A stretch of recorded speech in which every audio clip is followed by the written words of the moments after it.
The following program may contain strong language and mature content. Viewer discretion is advised.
Hello, everybody. Happy Wednesday. Welcome to She Is Shenomenal. I am Tasha Champion, the Shenomenal Coach of Champion Empowerment. Always teaching you to love the champion you are. And today on my show, I have two incredible, beautiful women. They have a podcast called You Better Than Me. So I'm going to be chatting with Kristen and Fallon, and we are just going to have a good time. We're going to find out the magic behind how they came up with the name, because y'all know we are so quick when something happens, we like, ooh, you better than me. So I want to know, how did they come up with this title? How did they connect, and what made them decide to do a podcast? And then, of course, we're going to have some wonderful girl chat. We're going to talk about being Black women. We're going to talk about our self-care, you know, how important that is. We're just going to have a nice, fun time today. But before we get into it, so you guys know this is October, is Breast Cancer Awareness Month. I am a 6-year breast cancer survivor. So what am I going to do? I'm going to push and push and push and tell you guys to go and get your mammograms. It is so important. I don't just talk about this during October. I talk about it all the time. So you need to get your mammograms, and right there on the screen, smash your boobs. The Mammo Challenge is officially back. So go to themammochallenge.com and register.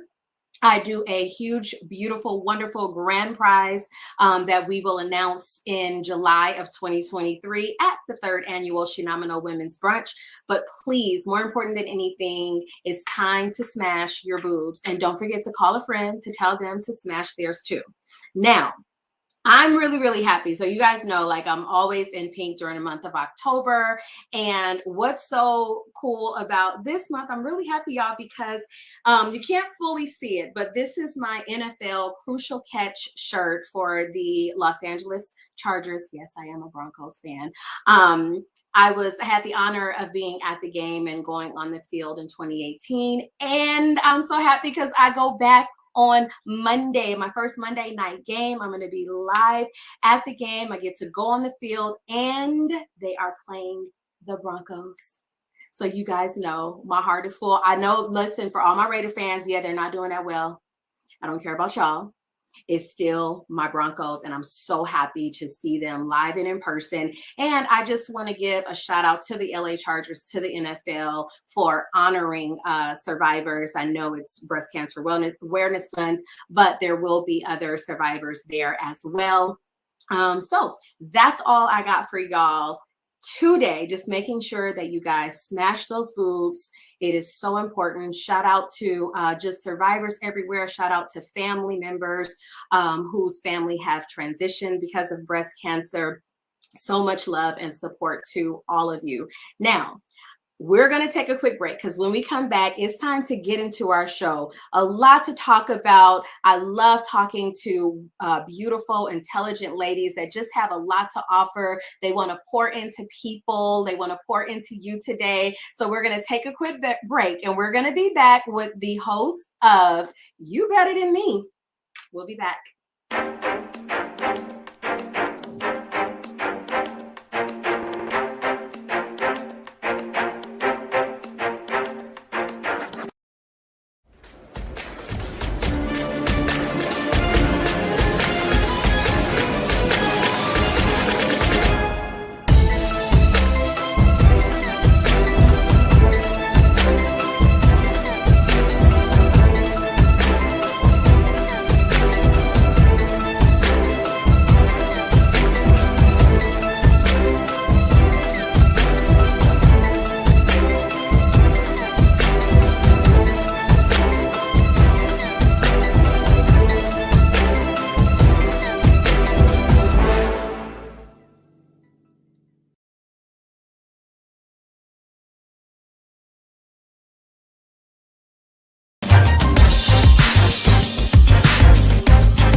All right, we are back, and I want to go ahead and welcome in Fallon and Kristen, host of You Better Than Me podcast.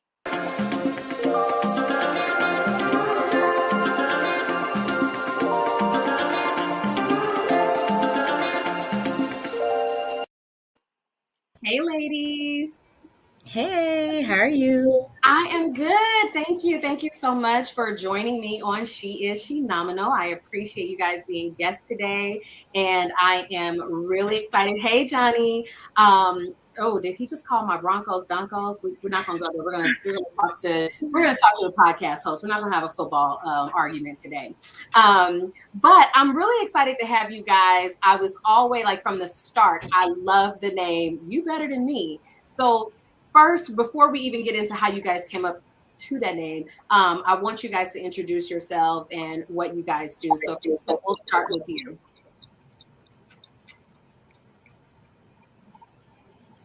I did not hear you. I'm sorry. Did you want to start with me, Tasha? Yeah. Oh, okay. Hi, everyone. I am Kristen. I'm sorry. It was like a little disconnect. I'm Kristen. I am half of the You Better Than Me podcast. I reside in the Washington, D.C. area. And I do a lot of things. You know, I sing from time to time. I do a little bit of writing. I'm a pet mom. I am, a girl that knows a little bit about a little bit. So yeah, I'm very resourceful.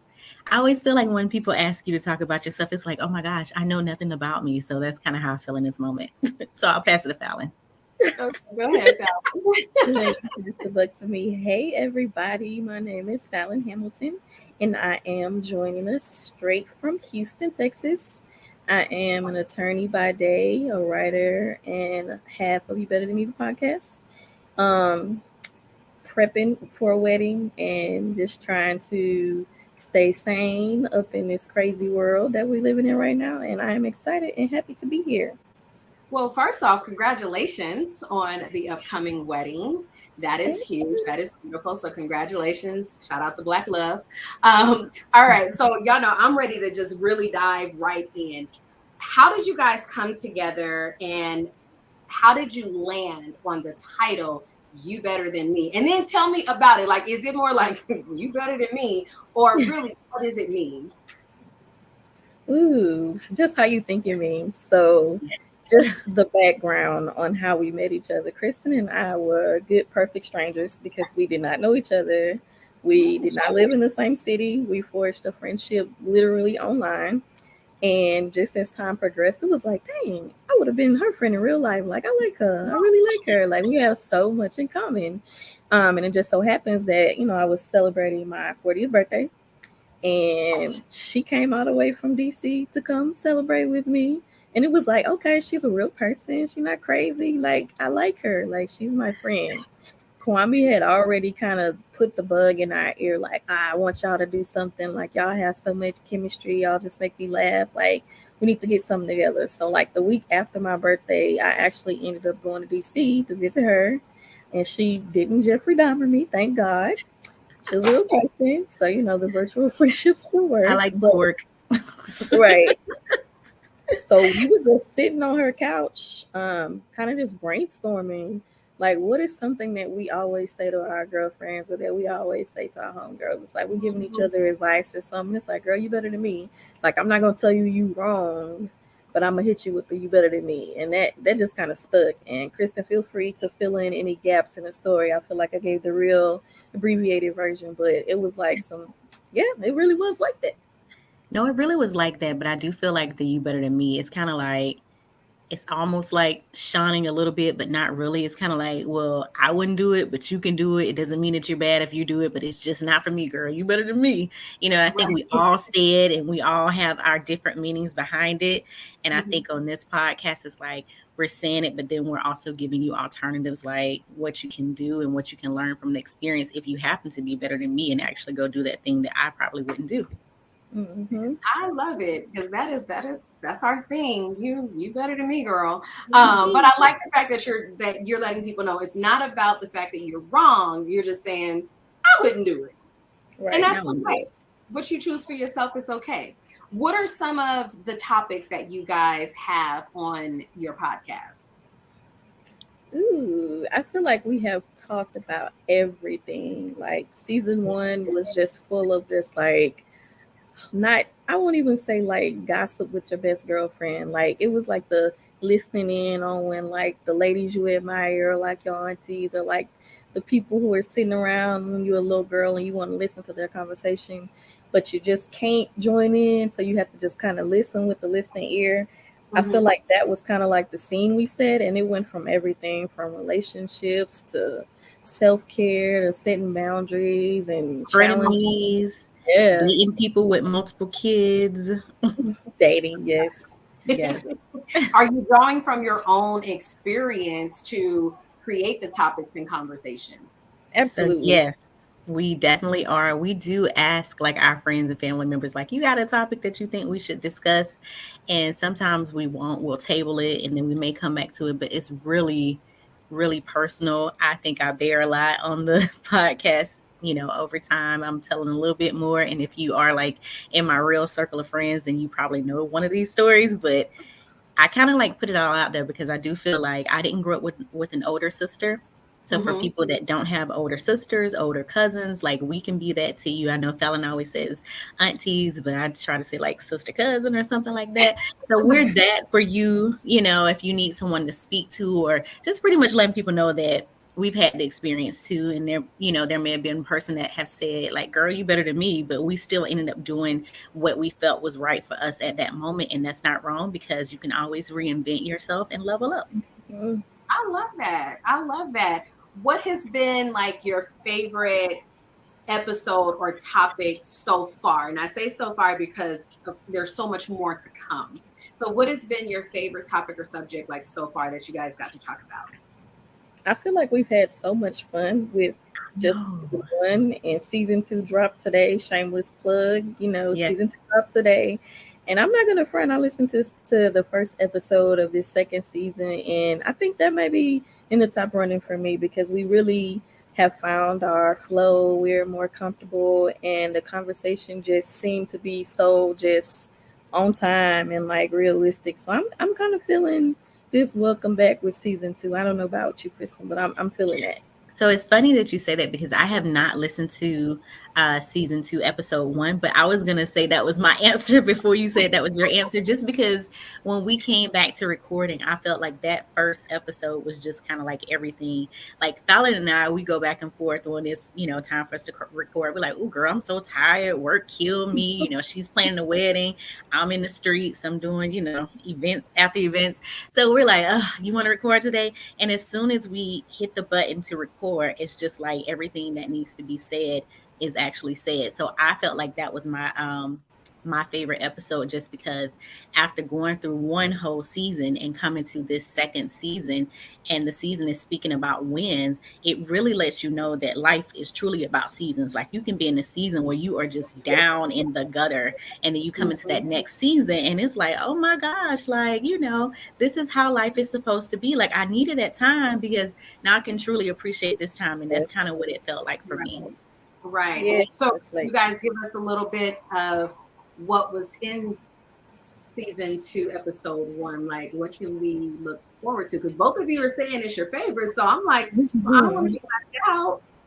So I think what we can look forward to, if you have not watched, but we want you to watch, is definitely like big upping yourself. Like, you just spoke, Tasha, about celebrating 6 years, I believe, being breast cancer free. That is not a small feat. And I think so many times as Black women, we don't take that time to pat our own selves on the back. We don't take that time to go buy a bottle of champagne and just celebrate, even if it's a small thing. Like, even this is really, really small. I remember when I was able to put 4 brand new tires on my car. 4 brand new tires, not no used ones, not nothing like that. 4 brand new tires. Like, that was a big deal. Like, that deserved like something. I should have got a glass of wine because that was a struggle. But I feel like we don't take those moments because of whatever. It could be society, it could be because your best friend isn't doing as well as you're doing, and we won't just celebrate us. So that's why it was so important for us to kick off season 2, speaking about the wins and speaking about being in a different season. Yeah. I'm sorry. Go ahead, Fallon. I was just going to piggyback off of that and say that just the positive self-talk and speaking life into yourself and like acknowledging how far you've come.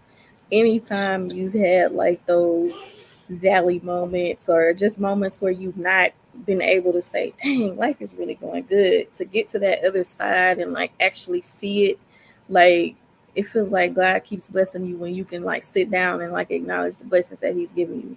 So that's kind of like what we are on with this episode. And it's like even the small things, like even things that may seem small to you, but might give motivation to somebody else who may have been going through a similar struggle or had a different, perspective about something you may have done and you came through it.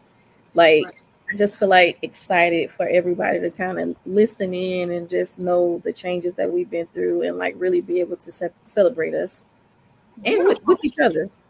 Of course, absolutely. Now, when we talk about, like I heard you say, Kristen, earlier, when somebody asks you like to describe yourself or to introduce yourself, it's almost like you clam up or you don't know what to say. And I feel like we've been taught so much, don't brag on yourself, don't talk about yourself. And it's like we give all this energy to other people. And then when it comes to us, it's like we want to put our hat on and cover our faces. And I feel like we're in a time where we need to celebrate our accomplishments. We need to be able to proudly say who we are and what we do and what we are about, and not feel that we are stepping on someone else's toes or feel like we are minimizing somebody else's growth and potential. So in saying that, what would you say, Kristen, is something so incredible about you? Something that is so incredible about me is that I have the ability to speak to anyone on any level and make them feel comfortable within the environment that we're in. And I like that about myself. I like that, I don't really hold a lot of judgments against people. And I like that. I like the fact that I like to meet people where they are. Beautiful. Fallon, same question. What is something that is like so incredible about you? Because I want people to get comfortable bragging on themselves. Yes. So what is something so incredible about you? I feel like I have a way with words. I feel like I can loop together sentences that flow like rivers, and like I just have a knack for like poetry and like making things sound so just realistic. I love that I can like paint pictures with words, like words are my power, and just the ability to use them to create my magic. I feel like it's the most wonderful thing about me. That is awesome. Now, one of the episodes I was listening to was Black womanhood. Like when I went through the list of you better than me, like Black womanhood was the first thing that I was drawn to. because, as you guys know, as Black women, we are forced to put ourselves on the pedestal. We're forced to pull each other up on the pedestal, but that doesn't quite always happen. Whether it's women with women, whether it's our Black men, we don't always feel like we're being put on that pedestal. And you guys were talking about just Black women being in womanhood. And I love that you guys are talking about hair. Who was it that the father did not know or was like against Fallon. the perm? Okay. Yes. Daddy was like, no, we're not playing with that. And that's at a time where perms were popular and he wasn't into it. Yeah. So talk about that for a minute. Like, let's dive into Black womanhood. What is a strength that you want people to see in us, but not necessarily keep saying, oh, but you're so strong, you're so strong, you're so strong.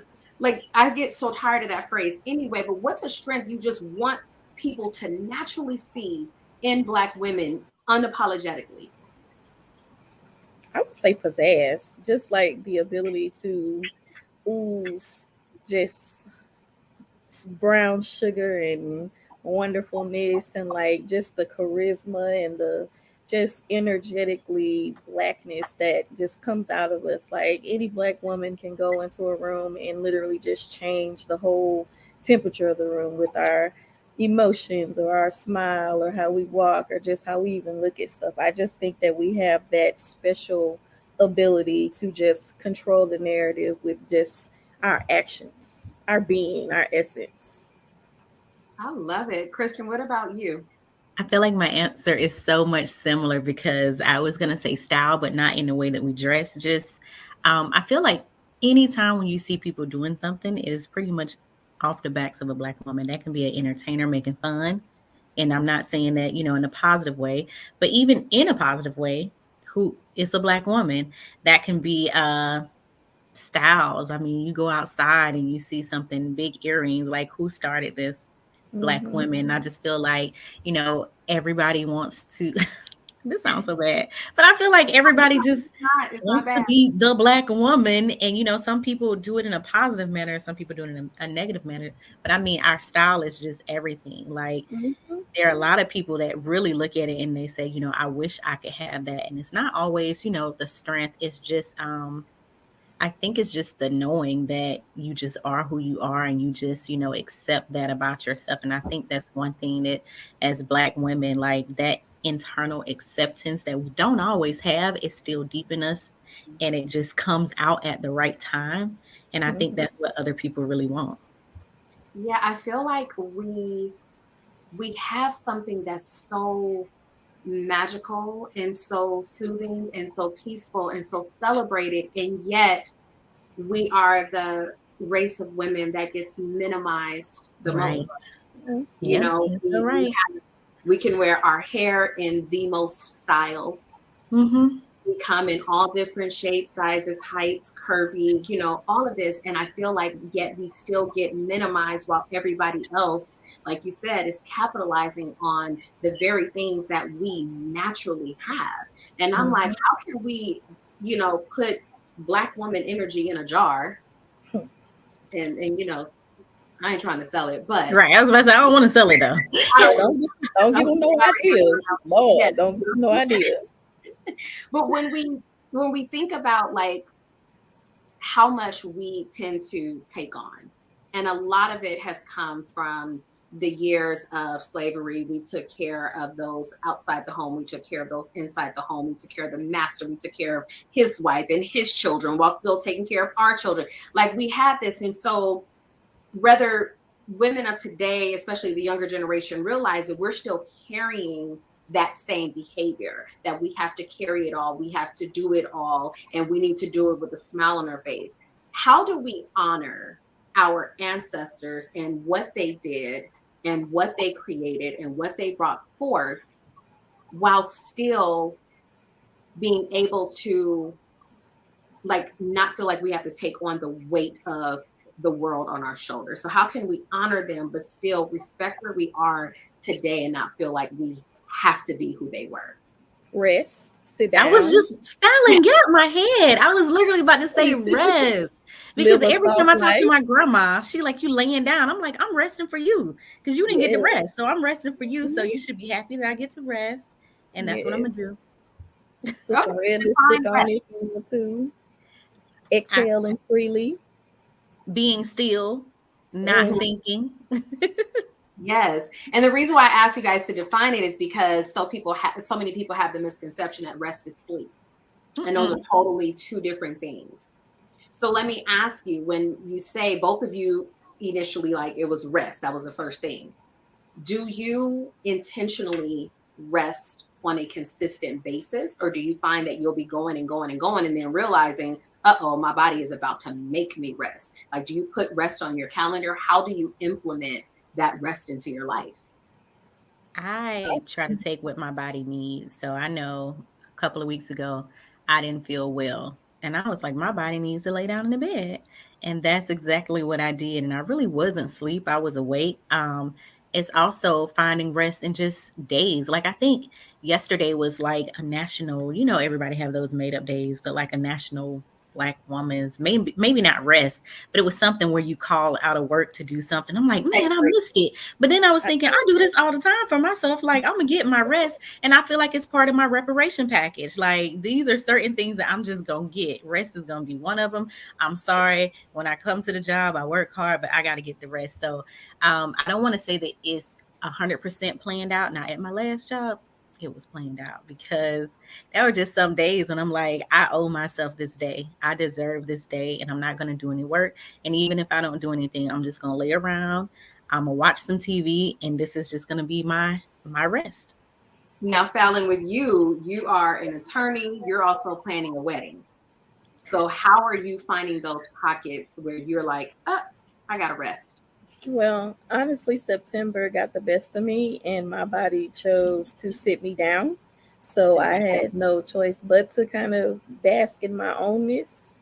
But typically I try to like schedule some time to read or some time to just cuddle or some time to go get a massage or like pedicures. Like I have to like be cognizant of when I'm neglecting myself or when I feel like not my best version of myself. I know it's time to like sit down. Like I'm bougie. I like to go get my hair done every week. Like I have moments where I do have scheduled, like I know this is the time I'm gonna pour into myself, but rest doesn't necessarily have to mean sleep, like Kristen said, but it could just mean like moments of stillness or moments of peace, or just, to me, rest is like reading a book leisurely that has nothing to do with like work, or just laying on the floor on a pallet, chilling with my fiance, just chilling, like with no agenda. We don't have anywhere to go. Like we don't have anywhere to be. Just making sure that my schedule is empty, nothing pressing, and just really enjoying time together.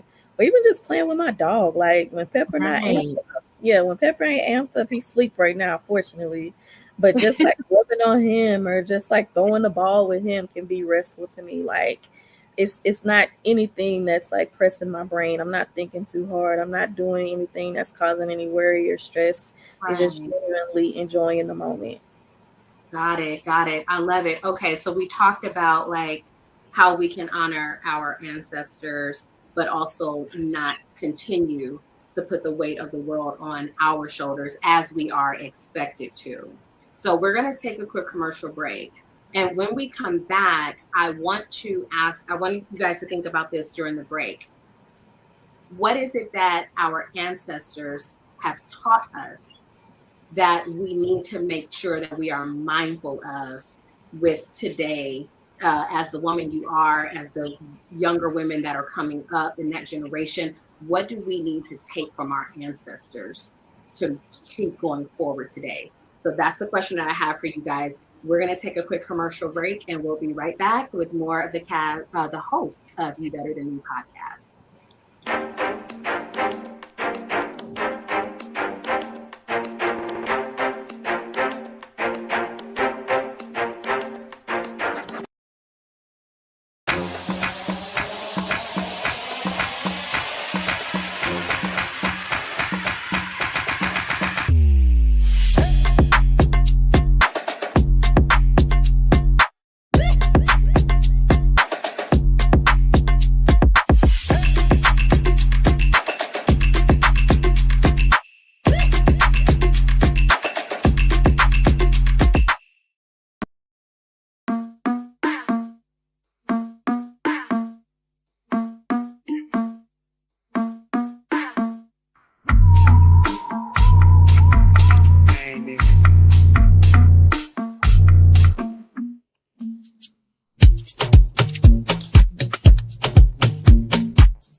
right, we are back chatting with the host of the podcast, You Better Than Me. And before we went to break, my question was, what can we learn from our ancestors to move us through, like being a woman today and the younger generation coming up? So whoever wants to start first, what is it that we can take from our ancestors and bring into today? For I me, text Fallon not to take my answer. So I hope that whatever because she are didn't see you my going to text. try to say it So before maybe me? you need to go first, Kristen. No, I'm gonna let Fallon go first, and then I have to say, I was gonna say it too. So for me, I just all the old wives' tales, all the home remedies, all the Vic salves on your chest, and all the cinnamon brooms and all the boiling cinnamon. Every old school Louisiana backwoods hoodoo woman saying and doing that has been passed through generations through the people in my family who are no longer here. But I still will go rub the bottom of my feet with some sass, like all those things that they brought with them through the generations. Like I always want to keep that alive. I don't care how much technology we get. I always want to have my little sayings. I always want to have my little euphemisms. I always just want those things that were ingrained in my grandmother's grandmother's grandmother and that made them who they were. Like I just want that to stay a part of me and pass it on to everybody, even if people look at me crazy, like, girl, what are you talking about? But yeah, those things forever for me. That's beautiful. I love that. I love that. Kristen, okay, so hopefully she didn't take your answer.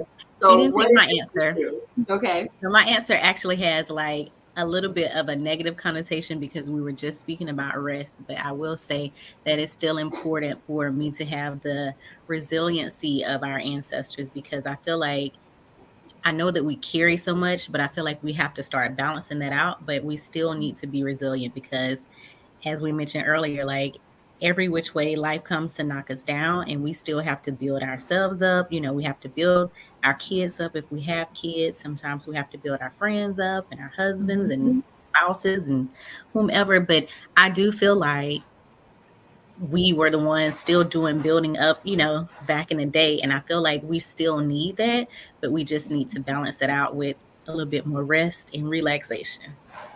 Do in using the word building up, using those words. Because you were just saying we build up our children, we build up our spouses, like we're doing all of this.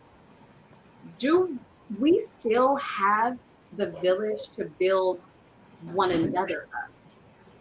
I would say we do. I feel like Fallon and I, we build each other up all Yeah. the time. Just a couple of weeks ago, I'm not getting into the whole situation, but Fallon had a situation. She called me, girl, listen, okay, you may not be feeling like this in this moment, but I'm feeling like this because I'm on the outside looking in. This is, let me affirm you. Let me build you up.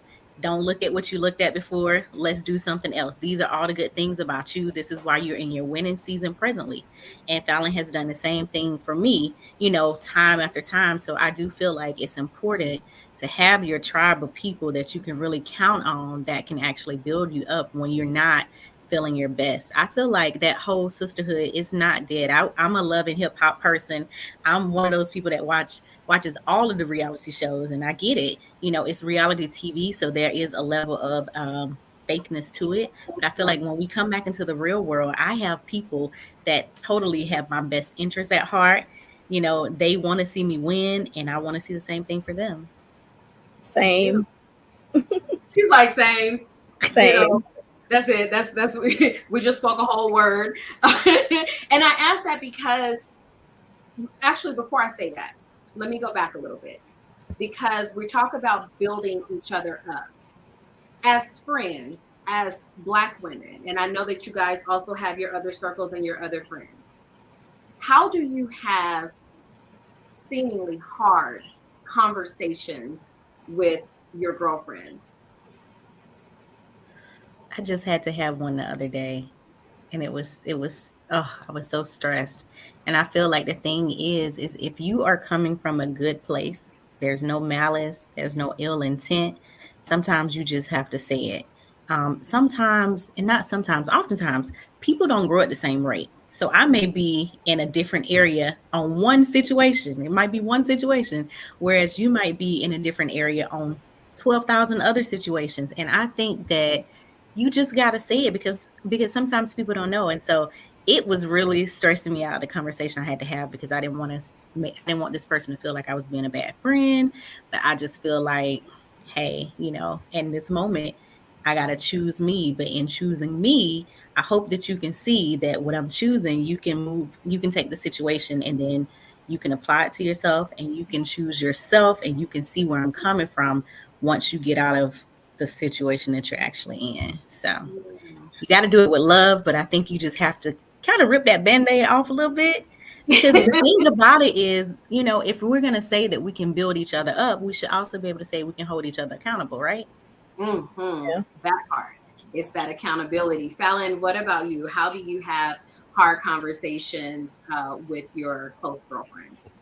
So for me, I've had to kind of check myself, because sometimes I say exactly what I feel or what's on my mind, and it's not necessarily the nicest or the most tactful. And sometimes your girl cusses like a sailor, and I'm very straightforward, and that has been mistaken as being mean or too harsh or something. So I have to kind of like remind myself that everybody doesn't digest information the same that I do. So where I want people to just tell me the fast and dirty of what's going on, I don't want the BS, just black and white, tell me what it is, blah, blah, blah. A lot of people aren't like that. A lot of people in my tribe, I have to kind of talk around it or use like more loving words to be more affirming or be more sensitive.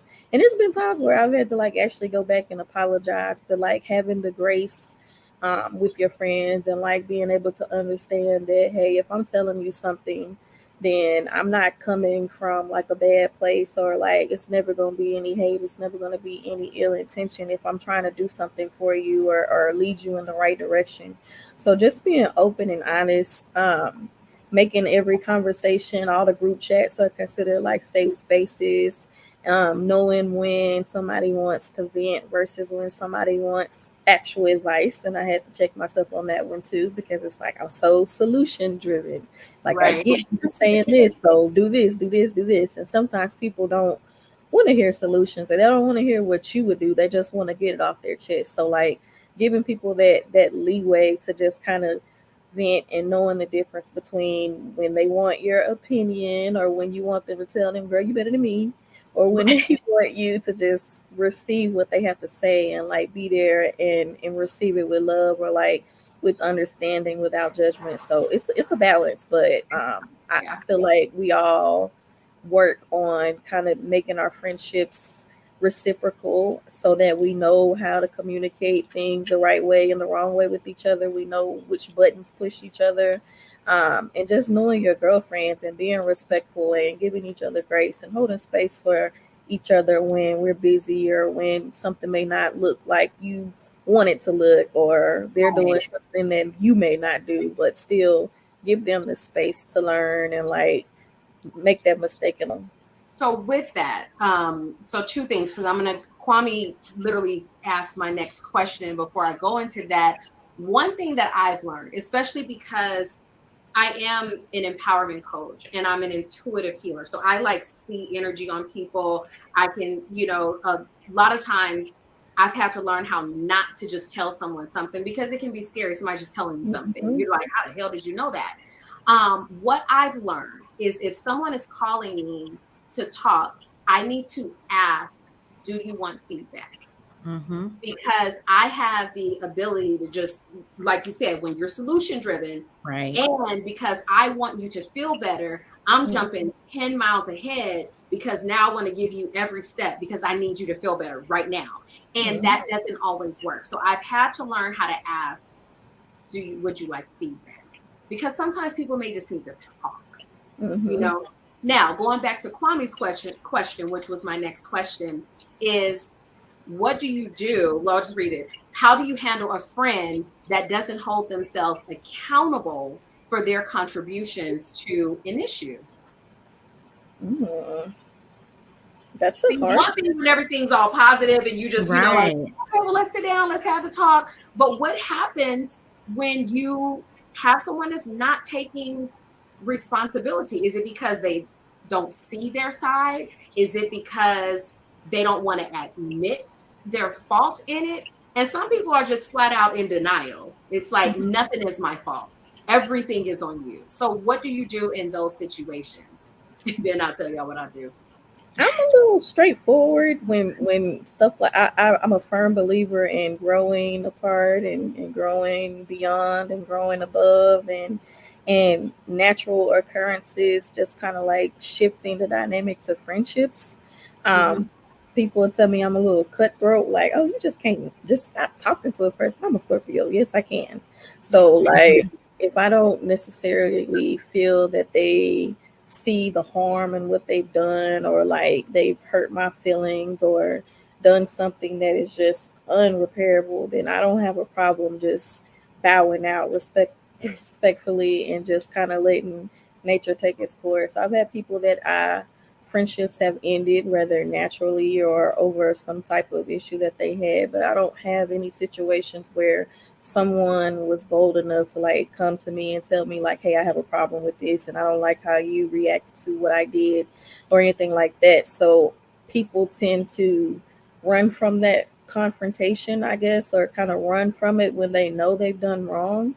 But I have allowed people to come back in who have swallowed their pride or been grown enough to give an apology when they know they messed up, or can admit to their mistake and like kind of come back, and then we can like move forward from that with that recognition that, hey, something did occur, so our dynamic has shifted, but I respect you enough as a grown up to own up to your mistake or own up to what you did and be able to move forward with it, regardless of if we continue to be close friends or not. I can accept an apology and just move on from it. What about you, Kristen? How do you handle situations where another person is just not owning their part or taking accountability, or if they're not receiving what you're saying? I think like in situations where it's happened in the past, and maybe this is because I was younger then, but I've kind of separated myself because I feel like the stress that comes along with that, someone only seeing things their way and, not holding themselves accountable, or, just having no recollection of what happened and how it happened. I don't know, being solution driven, like even in these instances, you still find yourself trying to come up with more and more solutions, right? Like even with the person that doesn't get it, like you're still like, okay, well, this is that. And I feel like at the end of the day, you end up being just so stressed out that you have to just like, cut your ways with them. And it may just be temporary. And then sometimes it may be for an extended period of time. Like right now, I'm in Georgia, and I had a situation that happened in Georgia last year during my homecoming season. And I'm just wondering how this homecoming season is going to be, because I've already told myself that if a particular person does not apologize for things that were said, then it's going to be very surface level. So I be like, I really want to see how I'm going to be on Monday, because now homecoming will be over on Monday, just to see how that situation plays out. But I'm kind of like one of those people that's like out of sight, out of mind, because I feel like my core group of friends, these are people that understand being accountable. These are people that understand conversations, hard conversations. And I feel like sometimes when you get caught up in the moment and you cannot check yourself, because I feel like you need to do it internally. Like you have to internally check yourselves. I'm not always right. Sometimes I'll lay in bed and be like, dang, that was really messed up. Like I could have did better. And then because I'm solution driven, now my mind is just going on myself. Like, girl, you could have said this and this. And I just feel like when you don't have those type of people that are actually trying to grow and become better for themselves, then they're not going to be the best that they can be in the friendship. So you may have to make that hard decision, just say bye, because maybe it was just a season. It was that season, yes. So for me, number one, I am the poor definition of an Aquarius, and I'm not saying like signs matters, but each they matter. Zodiac, there are some key pointers, and I am a true Aquarius. So for me, like if there's something that you want to say, I might be very, very quiet in that moment. And it's not because I'm not taking it in. It's not because I'm ignoring you. It's more because I need to process. And I need to speak after I process. Because if I just speak right now, it's probably not going to be, it's not going to come out Nice. correctly. And I'm a Gemini, Tasha, so we're kind of similar. And yeah, except I don't have two sides. The other thing the other thing is, if it's a person that no matter what you say, they are always right, it's always going to be a one-sided conversation. So have a conversation with yourself. Because if I don't get to express how I feel, how this situation made me feel, and you don't respect that, then that's no problem. Just go have the conversation with yourself, because you're the only one that's listening to you right now. Right. Yeah. And that's that's it. What I have learned is, if you are unavailable to come into my peace, I cannot come into your toxicity. Period. Point blank. I love on the people that love on me. In a discussion, family or friends. And I have a really sweetheart friend. She can go if she's listening, she already know I'm talking about her. She can go from 0 to 100 in 0.3 seconds. It don't even take a whole second. But if there is something, if you are a friend of hers and she wants to talk, like, she will come from the most loving place in her heart. And I appreciate that about her. Like, she'll say, like, no, I'm going to have to go ahead and talk to this person about it. And it's from a very loving place. So it's like, I think as women, especially as Black women, because we are the ones that got to have each other's back, we need to honor and understand that every message being delivered is not negative. And sometimes you have to pay attention and focus on the message and not who's bringing it to you. Yeah. That's the other thing. Now I'm gonna shift gears for a second, because we're gonna be winding down to the end, and I do want to talk about young girls, because you guys are obviously mentors. You are a beautiful set of women that young girls could listen to. So what I want to know is two things. Number one, what do you feel you can teach a younger girl? And when I say younger, let's just think maybe 12 years old and up. Okay, because at this age, they're having so much more put in front of their faces than we did at that age. So I'm going to say 12 years old and up. What is it that you feel you can teach a young girl? And what is it that you feel you can learn from one? Because I want young girls to understand that it's not always about, you have to be taught this, you have to be taught this. There are lessons that they teach us as well. So what do you feel you can learn from a young girl? What do you feel you have to teach a young girl? For me, I feel like just embracing your authenticity. I could think back to like myself being 12, and I was just such a quirky kid, probably just dorked out. I had my little two ponytails because I couldn't get no perm. I was just like in my own little zone, reading and like collecting rocks and just doing all these things that would have been perceived as like weird, like writing stories. Like, who's 12 and just writing all the time? Like, had somebody told me like, oh, don't worry about it, you don't gotta fit in, or like, be your authentic self, just like focus on the stuff that makes you you, I probably would have been a much happier person growing up and not feeling like I had to like be different or like different things. Like, I can remember playing with dolls and being in like high school, but having to like keep it on the low because I'm like, well, nobody else is doing this. Like, just be authentic. Like, don't be afraid to be yourself. Like, whatever makes you quirky, whatever you perceive or people perceive as weird, that's probably going to be the thing that make you a millionaire one day. Like, own it, like live into it, lean into the things that make you unique, and don't be afraid of not fitting in, because just being the same is actually kind of whack. Like, be yourself, be your quirky, weird self, be different, and don't be afraid to stand out or be looked at it harder for it, because you know people pay attention to the people that are different, and it's not always hating on them. Sometimes they're envious, or sometimes they're wishing that they could go and paint some rocks or know what a quartz was, or like know all these cool things that people know that they may not know. Like, just be authentic and don't be ashamed of it. Okay, and then I'm going to go ahead and ask the second question. If you could take about 1 minute to answer this. What do you feel a young girl can teach you or has taught you? What have you learned from the younger generation?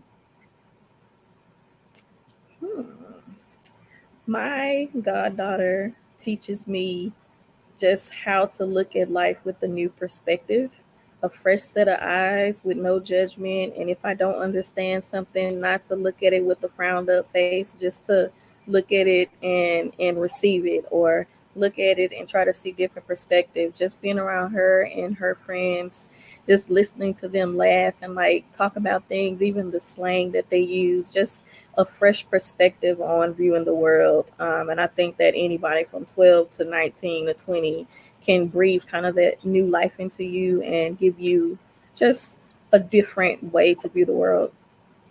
Beautiful, beautiful. All right, Miss Kristen, what do you feel you can teach a young girl, and what do you feel you've been taught from one?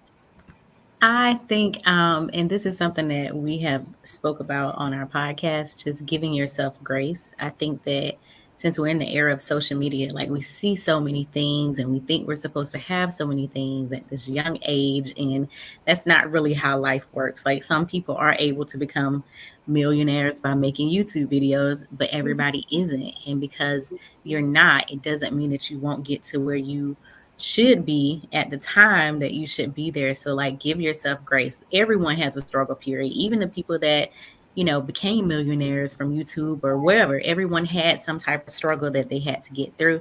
And just to understand that your journey is your journey and it's personal. So if you take everybody out the background and you just focus on yourself, your journey is personal. You'll still get to where you need to get. Give yourself grace. I always think about, Tabitha Brown saying that it took her 20 or 20 plus years to get to where she's at.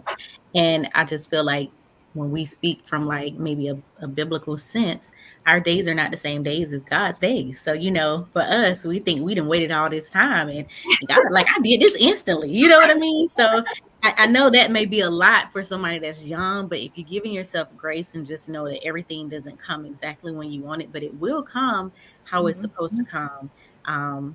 If you can just sit in that and just wait, I think that's something that I would like to teach them. And something that I could take from somebody that's younger is probably just the openness, like Fallon said, the fresh perspective that they have on the world. There are so many young people that are doing amazing things within the society, just standing up for other people, standing up for what they believe in, helping people out. And I think that that's amazing. I think that with the help of social media, I know I spoke about it kind of negatively before, but with the help of social media, like they've been able to create amazing platforms that have been able to call, justice to people's families or anything, and let people know what's going on in the world and just standing up for one another in school. And I think that is amazing because you can do that at that age. A lot of times at this age, we're in the workplace, we can't take that on, even though we may be feeling it, it's just not something that we can take on for whatever reason. But at this young age, you kind of have nothing to lose. We always speak about reinventing yourself, that even if it doesn't work out now, you can always reinvent yourself, so I can learn that openness from them. I love it. I love it. They are dropping all kind of Shenomenal gems, and I love it. So before we go, tell people where they can find you guys, where they can find the podcast, how can they follow you? Yeah, but listen, we all on the social media. You can follow our personal pages. I'm on Instagram at notorious_FAL, and Kristen is Why Not Kristen. Kristen all over the TikTok. I blog. I have my own website with like writings and stuff, and that's efreneehamilton.com. And we all over the Pyro, baby. We on the website. We on the Spotify. We on the Apple Podcast. We on the Facebook. We're everywhere. And big ups to Kwame and Pyro Media family, the whole network, everybody. Like we're gang up in here. So we're out here. And follow the podcast too. The You Better Than Me podcast is on Instagram. We'll try to be more diligent about posting. Hint, hint, Kristen. But yeah, we're too. Kristen, I gotta say, what I love is your all the darn time. I didn't know you followed that page. Listen, let me tell you something. I am an Aldi lover. Okay, and that is good to know. When I saw that, I was like, Aldi darn, let me click that. I'm like, ooh. I'm gonna have to really stick to this page. That's really cool. Now, before we go, I want you guys to answer this in 30 seconds or less. Kristen, we'll start with you. Okay. Who has been a Shenomenal woman in your life and why? 30 seconds or less. Okay, 30 seconds or less. I think that my grandma has been a Shenomenal woman in my life. She's been around for me ever since I was a little girl. I have the nickname Toot because her nickname is Tootsie, and I feel like she's just given me this perspective on life. When I was younger, just a zest. She never really judged me. She allowed me to make my mistakes, even though I was her first grandchild. I call myself her youngest child, but she allowed me to make my mistakes. She accepted me and my church clothes and my club clothes. And now that I'm grown and I'm 40, we can just talk and have all these like good conversations. So that has been a Shenomenal woman in my life. Beautiful. Miss Fallon, who's been a Shenomenal woman in your life and why? So I'm gonna go with my mama because I love me some Bunny Mae. Like my mama is just the most fabulous person I know. It's like everything that Letty has ever told me, I may have frowned up or been like, what? But now it's all come true. She is a psychic. She speaks life into us. She can prophesize what's gonna happen, and she's just dope. Like I love my mama to death, and she's Shenomenal as AF. Yes. Ladies, it has been a pleasure to have you guys on my show. Thank you so much for being on She Is Shenomenal and for just being Shenomenal women in your own communities, in your life, and now in your own podcast. So thank you so much. Thank you for having us. Thank you. Yes. Thank you all for joining us. We will be back next week. And as I told you guys last week, while October is Breast Cancer Awareness Month, it's a month that I wholeheartedly celebrate as a survivor. Sister is a survivor. Mom is a survivor. Obviously, I have survivor friends. So it's very important to me. But October is also Domestic Violence Awareness Month. And next week, we will have a chat with a young lady who overcame domestic violence. So if you know someone that needs to hear her story, please join us next week while she shares her Shenomenal story of being a survivor of domestic violence. Thank you guys so much for joining. Have an incredible rest of your week. See you next Wednesday. Bye.